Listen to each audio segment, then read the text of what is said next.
Greetings, folks, and welcome to today's show. This is the third and final one of our political sessions for this election, which is coming up on us now on August the 4th.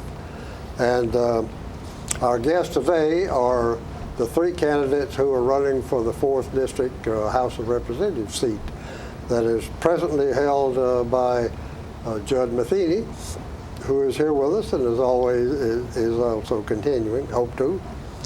And we have two challengers for Judd.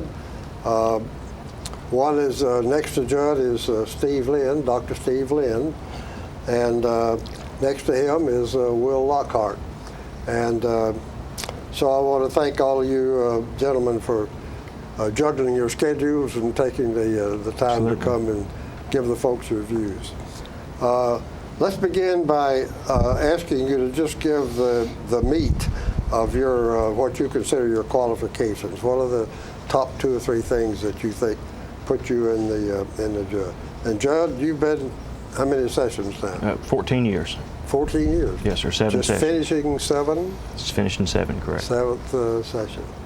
So pretty good deal. Okay. Well, let's go ahead. Aside from your 14 years, anything else you want to add? Well, the 14 years has built a lot of experience, obviously, and helped us have a very prosperous district here, which one just needs to ride around and see all the retail and industry that's popped up. But also my background as a law enforcement officer, as a private security officer, and also as a soldier, I think brings in a lot to play with the times that we're facing now with security threats and drug abuse problems and things of that nature. So I think I make a very good package deal. My contacts together, my experience together, previous careers I've had, and all culminating in where I am now. Okay, very good. Steve? Well, I pray the Lord will help me to calmly communicate the things that I'd like to from my heart, but I'll tell you, for 24 years I've operated a clinic where we've had a goal to be able to treat people regardless of their ability to pay. We've never turned away anybody that was in pain that did not have money. So I have a heart with a desire to serve people.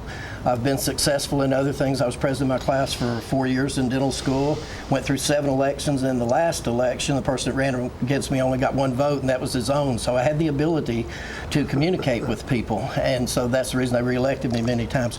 I'm worried about our nation. If you're not worried about our nation, then just look at some of the figures. Look at the trend. Look at the direction we're headed. I was a clinical laboratory scientist. One of the things we look at are trends. We look at precision, accuracy. I think we're missing the mark, and the trend is headed in the wrong direction.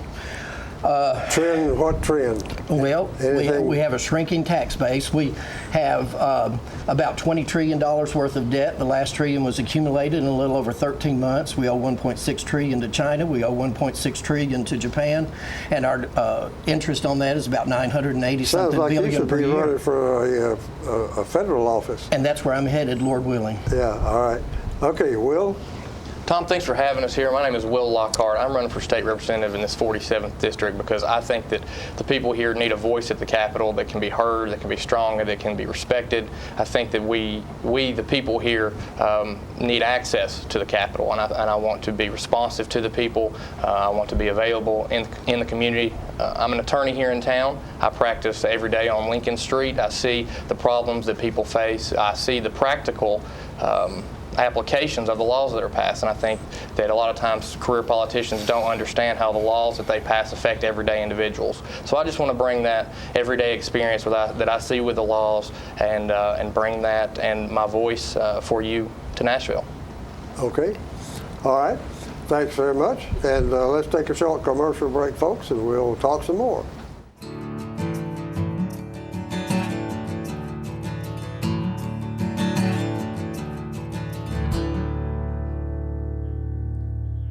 All I have to do to think about what I was physically before and what I am now, and I don't ever want to go back to that original situation.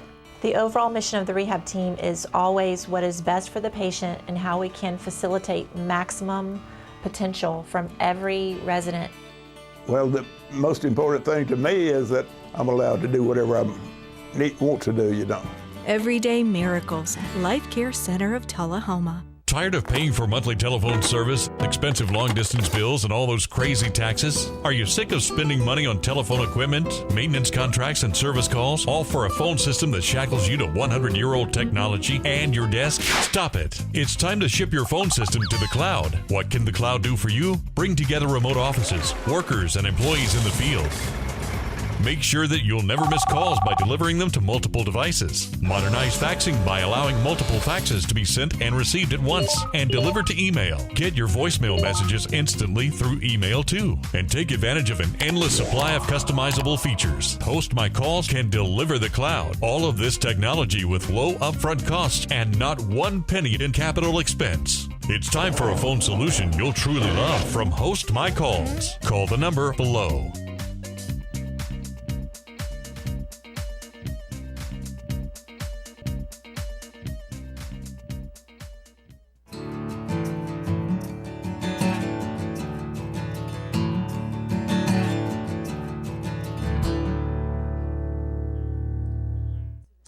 We're talking today, folks, with the three candidates who are running for election as the 4th District Representative in Nashville, House of Representatives.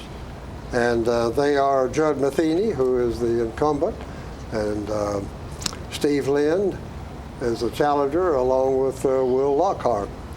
And I want to confess to being a little bit puzzled. We have no Democratic challengers, and we have a Republican incumbent, and he's being challenged by 2 other Republicans. That's a little bit of a puzzle. How come, Steve? Well, I'm worried about our nation. You know, as I said, and I think in this election, it's an opportunity to get our name out there. Several politicians that have won elections in the past have lost elections before they won. Abraham Lincoln, Harry Truman, other people. I think you have to get your name out there. You have to be known. Judd Matheny's a friend of mine. I've supported him in the past. I love Judd and love his family, and I wish him the best. Will, I think, is a good man. I pray for both of these guys. I prayed for them this morning. I pray for their families. I just want the person that the Lord wants to be elected to be elected. Okay. Will? Why are you challenging? Why am I running? I'm running in the Republican primary because I'm a Republican. I've been a Republican my whole life. I worked on Zach Womp's campaign in college. I worked for Representative Joe McCord, who was at the legislature for a while. He's now the House clerk, and worked on the Conservation and Environment Committee when I was in college. So I've always been a little bit involved in Republican politics. Why I'm running for this specific seat is because I think that it's time for a change. I think that it's time for someone new, a new face that can bring a new perspective and a conservative that can get things done in Nashville by focusing on the important issues like making sure that we get industry, we get good businesses here. Tennessee as a state as a whole is in a great place. Coffee and Warren County needs to receive some of the benefits of that. We need to receive businesses. We need good high-paying jobs. We need to make sure that we're at the top of the list for those. I'll work with Governor Haslam and the Economic Council that brings in those jobs, and I think that should be our main focus, and we should also focus on the infrastructure and the education which will feed those good high-paying jobs. Okay, all right, thank you. I want to talk next Did you want to ask me that? Well, okay. Okay. I think the answer is pretty simple. There's 2 types of Republican Party, and I'm the original Republican Party that is actually conservative. The governor and his folks right now in Nashville, and everybody knows that's watching me, knows that the governor pushed Common Core. The governor is very much in favor of refugee resettlement. The governor's pushing the gas tax. The governor is pushing Obamacare, Medicaid expansion. The governor is a Democrat, even though he's acting as a Republican. The governor is supporting Will Lockhart, and that's the 2 types of Republican Party you have. You have a conservative Republican Party, and you have the former Democrats who are now Republicans because they can no longer operate within the Democrat Party because it doesn't have sufficient enough numbers or horsepower. That's the bottom line. I think I'm at the peak of my power in Nashville. I stopped all the 4 things I just told you about: refugee resettlement, Common Core, gas tax increase, and Obamacare expansion. All you need to do is ride around this city and see all the new restaurants and new retail exploding. Ride around Manchester, see the new restaurants and retail exploding. Look at the industrial parks are filling up. We've had so many expansions here. We have a phase 2 downtown revitalization going on in Manchester and phase 1 in Tullahoma. We are scoring here. Okay. All right. Well, I think that should give you a pretty good idea, folks, about where each of these folks stand. One of the challenges, and I didn't have one that all three of you listed in the top bunch, so there are a couple that I'll pick on a couple of you and then give the third one a chance to join in. The first one was infrastructure, which Will just mentioned a minute ago. So my first question is, what infrastructure are we talking about? Judd, let's start with you again. Well, primarily it's the infrastructure that built this community, water lines, electric lines, improving some existing highways. But some of the water lines we're operating on are 70 to 120 years old. Some electric lines are antiquated. We've got to start bridges, things of this nature. We have to start looking at those. We can't continue to just put patches and repairs on them. We're going to need new broadband capabilities, new utilities. These are major issues that have major price tags on them, and we're going to have to figure out a way within our existing tax structure to be able to fund those. And it's should not be that hard when we're riding over $1 billion surplus. And I just saw yesterday the economic reports from the state that last month's revenue collections were $128 million over estimate. So anybody that supports a gas tax or any kind of new tax with the governor should not be in favor of doing anything other than using existing funds to look at infrastructure. Well, all right. That is a question. Well, let's see. That was one of your top items also, infrastructure. It was, Tom. The roads in Tennessee traditionally have been great. You know, that was one of the prides of our state, is that we had some of the best roads, and that is becoming not to be true anymore. Specifically in our district, we need to focus on the roads and road projects that will bring in jobs. It's very small details, but getting in and out of the industrial park, having 4 or 5 lanes, but turning lanes so the trucks can get in and out. Those actually make a huge difference to the companies that are looking to our area. So we need to make sure that we are at the top of the list to get those. And the way to do that is through having a representative up there that can work well with people and that can. Well, you're talking about primarily about roads, and Judd has some other things, but a road I think is included in his. So. The next question is, how is all this stuff going to be funded? We have not raised the gasoline tax in 18 years or some odd. Is it a gasoline tax, or should it be a user fee? But at any rate, how are you going to fund all this? And Judd, let's come back to you. Well, I just answered that. We have huge surpluses. Our existing tax structure is making more than enough money to be able to fund these things. What matters is what our priorities are. Do we want to have more bloated government programs, get in bed with more federal programs that require more matching money, aka Obamacare, or do we want to take our existing revenues, which I just said last month alone, $128 million in surplus. That is far exceeds any estimate the state ever had in the past. We're on our 3rd year in a row of budget surpluses. To have any kind of tax increase dialogue right now is absolutely ludicrous, and we have to prioritize. And we don't have an unlimited amount of money. Individuals out here on the street don't have $5,000 or $6,000 extra every year that they can pay in taxes or user fees or anything else. But we need to take the money that we have, prioritize it for the things that we need. You haven't identified any particular piece of that money that could be diverted to infrastructure.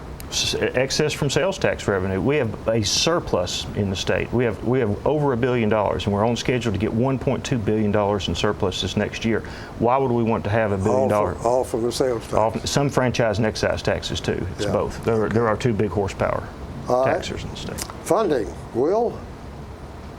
How are we going to pay for it? That's always a good question, and tax increases are always the very, very, very last option. I think that Judd is correct on this, that we need to look at the surplus first. In the time that Judd was in the legislature, a lot of our road money got diverted to programs that shouldn't have gone to, and so we drained it, and that shouldn't have happened.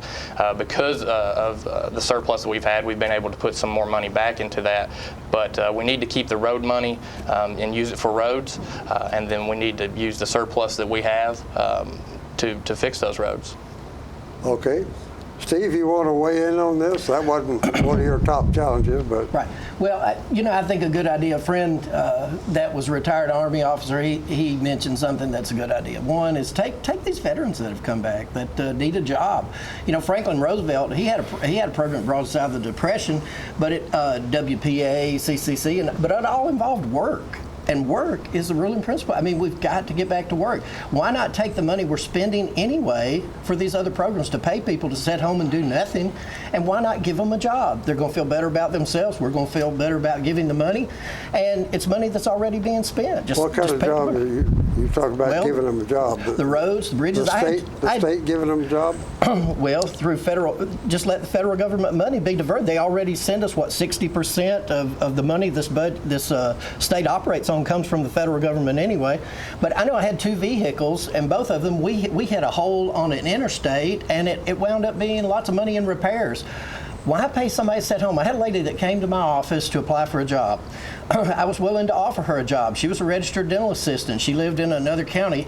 And I offered her that job, and she said, well, I know the honorable thing to do is to take the job, but I have to look at everything. She was drawing unemployment to stay at home. Remember, we paid people 99 weeks of unemployment and then set up some type of an extension they could get.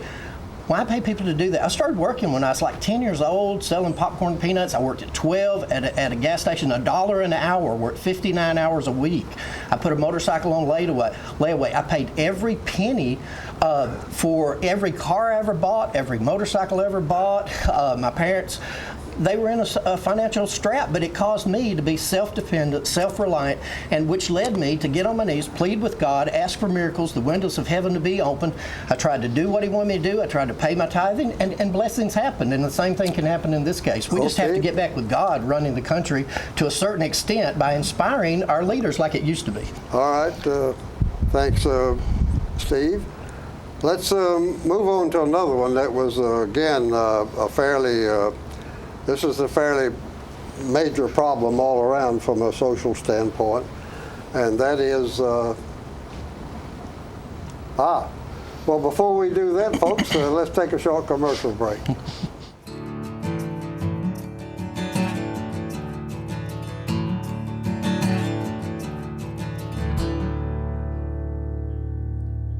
It's time for every family and business in Tullahoma to go green and recycle. Tullahoma Public Works makes it simple and easy to recycle. Just place your recyclable materials, paper, plastic, aluminum, and cardboard beside your garbage container on the same day your garbage is picked up. Your recycled materials don't have to be in a fancy container. Recycling is not only the right thing to do, it makes sense. Recycling pays. Paying to bury our garbage costs each of us. Please do your part. Let's go green, Tullahoma, and recycle. It's your trademark. That's something special everyone knows and remembers. It's your thing. It's made holidays special for decades and summers unforgettable for the entire neighborhood. It's made everyone laugh every single time. Don't let illness or injury keep you from doing your thing. The rehab team at Life Care Center of Tullahoma is ready to help you live well. I'm meteorologist Leland Statham from the News Channel 5 Weather Center. Look to Jim Fuller and crew for local news night here on Channel 6.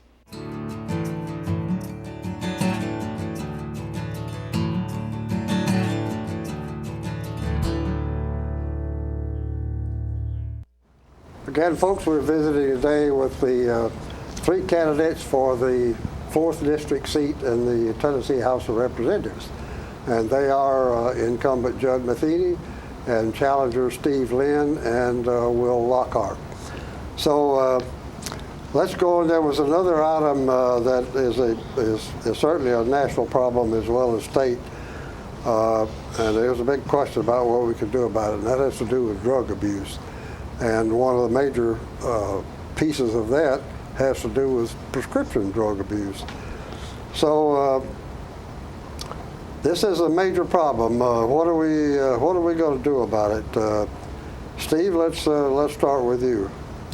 Well, I'll tell you what I think about it. I think that if people will get this man in their life, I think a lot of the other problems will take care of themselves. Now, I'm certified by the state to teach courses in chemical dependency and substance abuse. It's a requirement for everybody in the dental profession to have 2 hours of that every 2 years.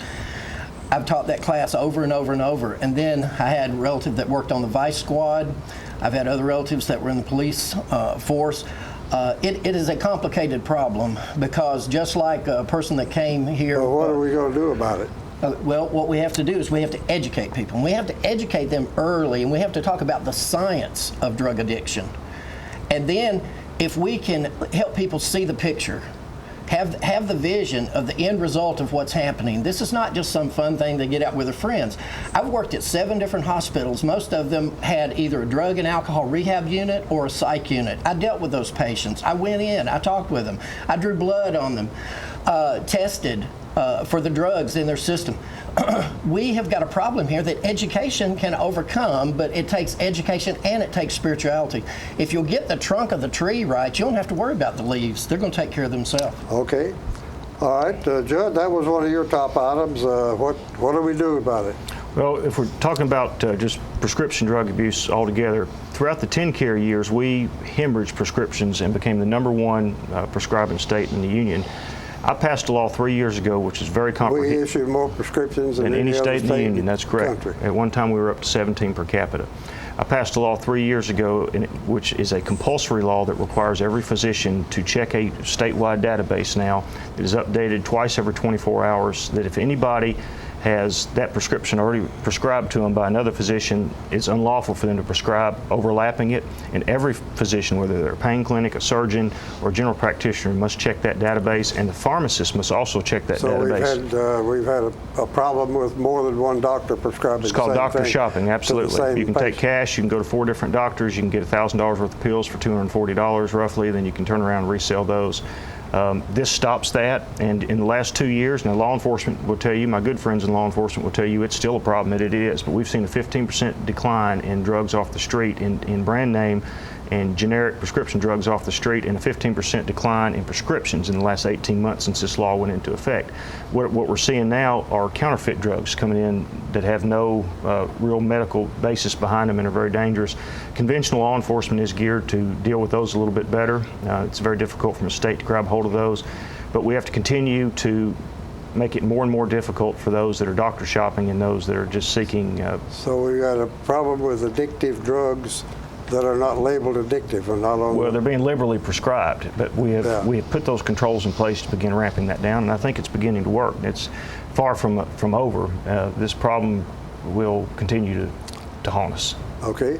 Will, you want to weigh in on this one? Yeah, I'd be happy to. I deal with this almost daily. As an attorney, I do a decent amount of criminal law, and I don't think the problem is getting better. It's actually getting much worse. The opioid epidemic in this country and in this state especially is terrible. It's costing people their lives, and in the criminal justice system, from death, or in the criminal justice system being thrown in jail.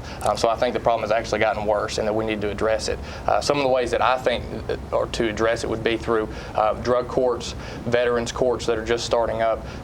There are a lot of people that just get in the throes of addiction and get in trouble because of that. And prison is not necessarily the answer. And we spend an exponential amount of money locking people up whenever we can have them in structured programs on the street, having jobs, earning money, paying taxes, and tackling their addiction. So I think that we need to change our focus a little bit on the treatment of some of those individuals. Obviously not violent criminals or very serious crimes like that, but people that are... So you said establish a drug court? When we have a drug court here in Coffee County, Judge Brock runs it.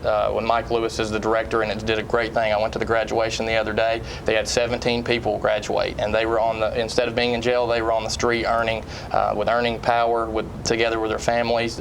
Most of them have been sober anywhere from 8 months to 2 years, and it saves money. They're not in jail. Our Coffee County jail is overcrowded. We just got the new jail. They were still having issues being overcrowded, and most of those are drug-related offenses. And I think that if we can look at it from a fiscally responsible standpoint, and also from helping people, that those are 2 good ways to help solve this problem. Okay.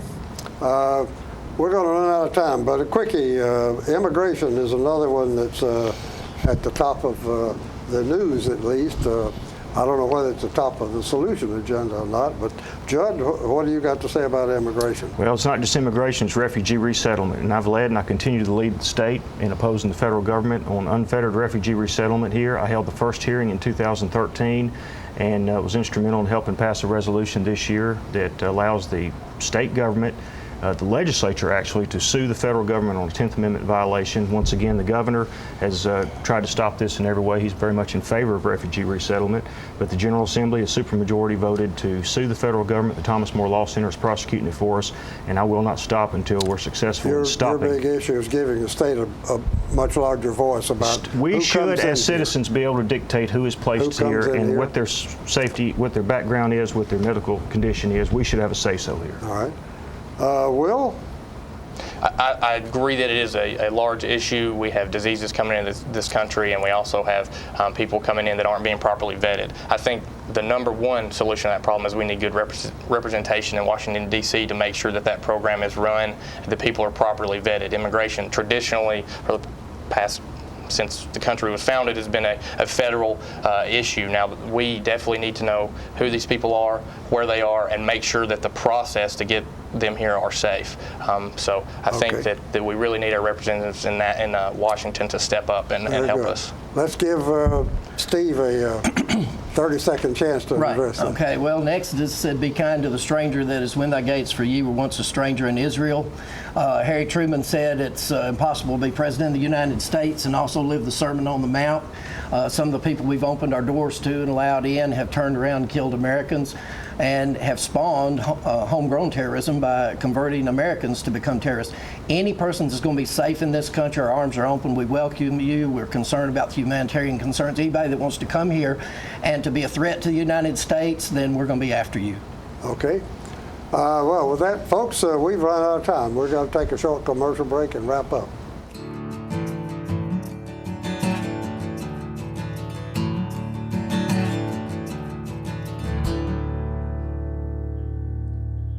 The Russell Barnett Automotive family is the largest automotive retailer in southern Middle Tennessee. With over 1,200 vehicles to choose from, we are your one-stop shop. Check out our awesome website, russellbarnett.com. There's over 1,200 vehicles to choose from. Stop by one of our 5 locations. That's Russell Barnett Chrysler Dodge Jeep Ram, Chevrolet GMC, and Ford of Winchester, or Russell Barnett Ford and Kia of Tullahoma. And remember, why buy anywhere else? Get your news first, fast, and free with your news leader on 6 every Tuesday, Thursday, and Saturday nights at 6, 8, and 10 p.m. Local weather, sports, community calendar events, and a comprehensive look at the latest news stories and news makers as only a video news broadcast can do. Get it first, fast, and free with News Leader on Channel 6, your local information network.